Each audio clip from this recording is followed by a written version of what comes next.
What's up, y'all? Here's an update some of y'all been asking about.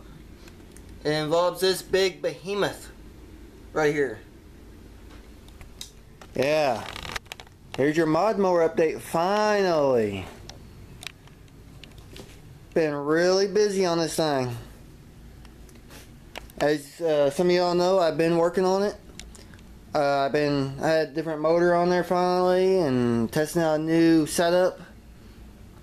And came into some bad luck with a new motor setup. It started making some weird noises I did not like. So just because I did not feel like it was reliable, I pulled that motor back off and put a different one back on it.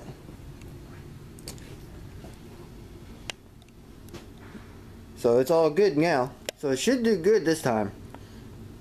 As you know, this mower is hard on motors. I've already broke 2 engines. First was the twin cylinder. Oh yeah, both time twin cylinders. The V-twin here, as you know, snapped the ears off. Then I ran an opposed twin, kind of like this one, and it broke the ears off and busted the block, seized it up. I want to put another twin cylinder on there, but the opposed twin, very top heavy, and yeah, it's really hard to brace it up because it's so top heavy. The V twin I could probably make work, but again, it's just a lot of weight moving around without a head plate. Hard to build a head plate for them. So, what motor did I happen to use? Originally I wanted to use this twin cylinder here. This is a Kohler, an 18 horse Kohler opposed twin with the dual mount system. Your typical mounts to the bottom of the frame at the bottom. Well, this is going to be a dual mount. It's also on the back of the block. It's got another mounting option, so I can run dual. That would be pretty stable, but that is a very heavy motor, and it needs a fuel pump right now. And yeah, but I decided to go with something that's tried and true that will work. You can probably kind of see it tucked up in there. It is very small, way underpowered. I mean, it moves it okay, but it's not like a twin cylinder engine. Unfortunately, you can't really see it in there. Yes, it does have dual stacks, but it does have 1 cylinder. Yes, I put a single cylinder motor on it. It is a 12 horsepower Briggs & Stratton single cylinder flathead off of the Youth Bone Stock mower. Yeah. Here's the motor that was on there that I used for mock-up, and I was going to run it and it started knocking. I think it's an 11 horsepower, but I'm not sure what it is. I mean, it's still running good. Smokes a little bit, at startup. Has a bit of a knock. It is an old synchro balance motor, so I think the synchro balance in it has got slop in there. So that's probably all it is. It seemed to do alright, but I didn't want to take a chance, so I put a fresh, good running motor on it. Let me grab a flashlight so I can see a little better. I went ahead and took the motor apart, cleaned it up really nice from the Youth Bone Stock mower, and threw some nice paint on it to make it look pretty, even though you really can't see it. Yeah. Very nice. And in case you're wondering, focus. Focus, come on. Damn cheap ass camera. Focus. There it goes. Yes, that is a head plate. Let's see if I can get this up in here better. There you go. Yeah, bolted to the head. So now as it have its regular standard bolts, the head's also supported. So this motor's not going anywhere. Plus, yes, custom exhaust. that's also helping to support it. Really cool looking header setup. It's a shame you can't see it because I put a lot of work in that header so it have dual pipes, because you know it has to have dual pipes. Come over this side. Got my hand throttle all set up to where it all works. Governor's all hooked up right. Yeah. See a little bit more of this header setup. It's a pretty cool header setup. More of the head plate. Yeah. That custom fancy header.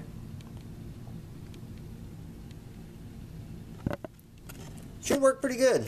It's hard to see because I got the hood on right now. I sanded the hood down, repainted the hood because it was driving me nuts because it was dirty. Put the new getter bent decal on the air cleaner. That way I can transfer it over to that motor whenever I run it. But yeah.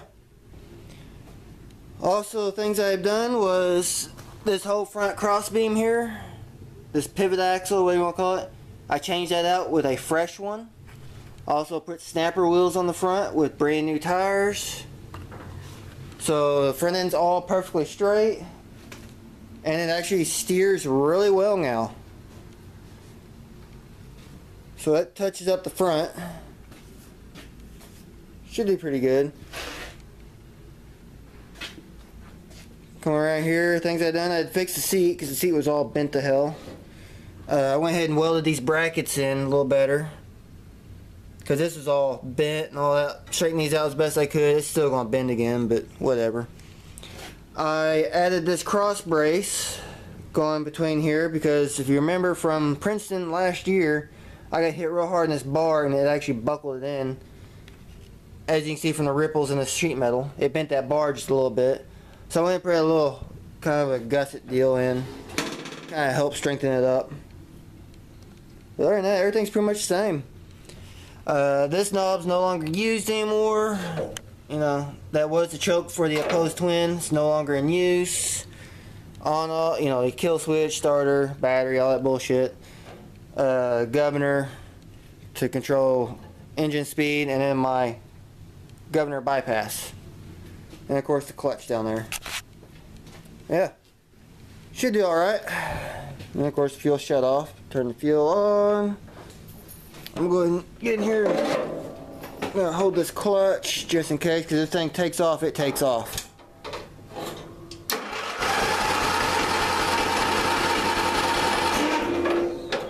All the way over for choke, because it is a single cylinder.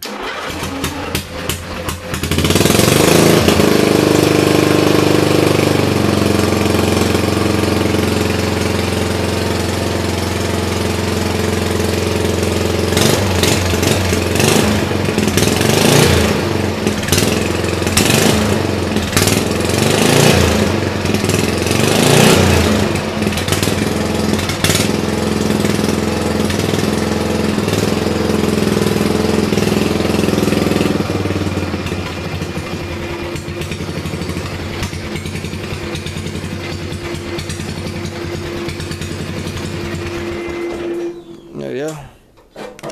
Yeah. This motor is cold natured. It does not like to idle whenever you first start it.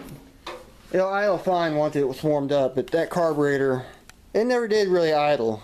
But it always ran good once you throttled it up. So it should do good. It's been a really good motor. I've had about 2 years now. It's always ran really well. It's very clean.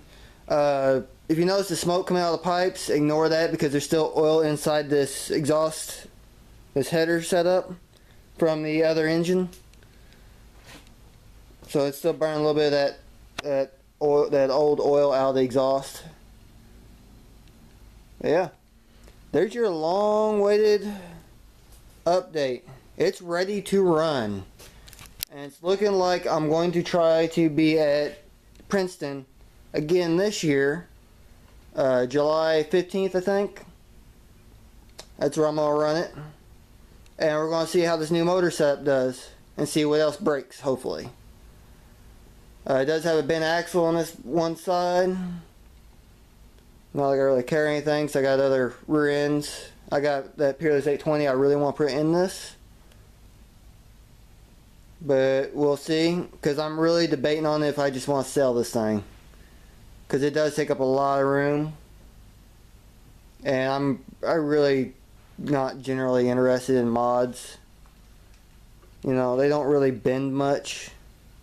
Unlike stock mowers. And of course, you see how little room this thing takes up. Of course, I can only stand them up on the end. I can't do that with this big behemoth. It's like freaking 600 pounds of crap. It's a good mower. It is a good mower. Drive line's real pretty good on it. It's geared a little too high than what it should be on the rear end. I'd like to change the gearing, but I'm just going to let it be. It'll be alright. But yep. I think it's July 15th, Princeton. We're going to send it. See what it does. Hey, Dad. Yep. But there's your update for the mod. Hope it was worth the wait. And I'll see you later.